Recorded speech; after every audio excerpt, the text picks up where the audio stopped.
aujourd'hui, le fonctionnement même des médias permet la création de la vérité.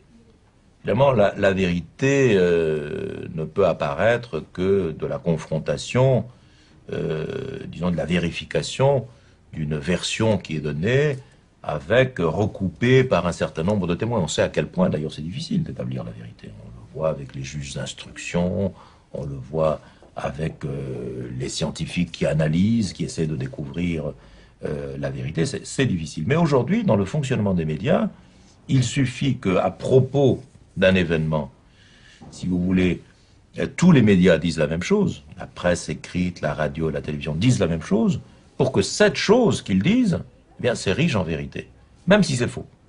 On l'a vu pendant la guerre du Golfe, on l'a vu au cours de méga événements récents. Donc, par conséquent, c'est établir cette espèce d'équation qui est fausse, bien sûr, que la répétition vaut démonstration. Et je relisais dernièrement Le meilleur des mondes, vous savez, Brave New World d'Aldous Huxley. J'ai retrouvé une phrase à un moment à propos de l'hypnopédie, vous savez, cette espèce d'hypnose par l'écoute que l'on fait faire aux petits-enfants quand ils naissent, pour les persuader d'être heureux d'être ce qu'ils sont.